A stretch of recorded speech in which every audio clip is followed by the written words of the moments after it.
તો આ તરફ 28 મે સુધી રોજ સાંજે મિની વાવાઝોડા સાથે વરસાદની પણ આગાહી કરવામાં આવી છે। દક્ષિણ અને મધ્ય ગુજરાતમાં વરસાદની અંબાલાલ પટેલે આગાહી કરી છે।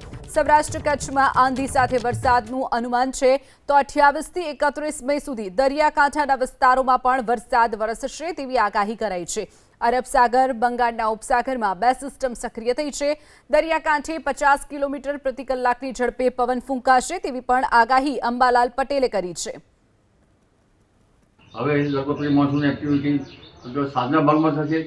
27 તારીખથી કંઈક પ્રી મોન્સૂન એક્ટિવિટી વધશે અને 28મી મેથી જૂનની શરૂઆત સુધીમાં દક્ષિણ ગુજરાતના ભાગોમાં દક્ષિણ ગુજરાતના ભાગો પણ ભારે વરસાદ થવાની શક્યતા છે।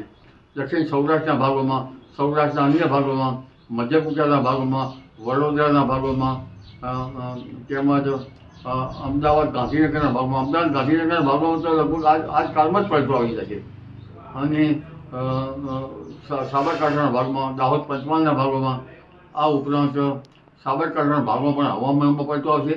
ભારે ધૂળની ડમરીઓ છે અને લગભગ 28મી મેથી કંઈક વરસાદની શક્યતા રહેશે અને ગાજવીજ સાથે ઘણા ભાગોમાં વરસાદ થવાની શક્યતા રહેશે। વાવાઝોડાની અસર મુખ્ય કોસ્ટલ એરિયા પર જ રહી હતી। રત્નાગીરીના ભાગોમાં ભારે વરસાદ થવાની શક્યતા રહેશે। આ ઉપરાંત લગભગ મુંબઈ, મહારાષ્ટ્રના ભાગોમાં ભારે વરસાદ થવાની શક્યતા રહેશે। ઉના વગેરે ભાગોમાં ભારે વરસાદ થવાની શક્યતા રહેશે। કોઈ ભાગમાં જળભરાવની સ્થિતિ ઊભી થશે। આ ઉપરાંત દક્ષિણ ગુજરાતના ભાગોમાં પણ ભારે વરસાદ થવાની શક્યતા છે। એટલે તારીખ આજથી જ લગભગ પશ્ચિમ કાંઠે ભારે વરસાદ થવાની શક્યતા રહેશે। 28 તારીખ સુધીમાં ભારે વરસાદ થવાની શક્યતા રહેશે।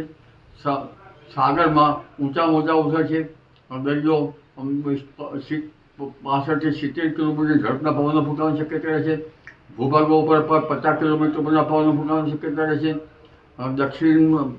દક્ષિણ અરબ સાગરમાં ભારે હલચલ જોવા મળશે અને લગભગ તારીખ 28, 29, 31 સુધીમાં દરિયામાં હલચલ જોવા મળશે, જેના કારણે દરિયો તોફાની બનીને ઊંચા મોજા ઉછળશે।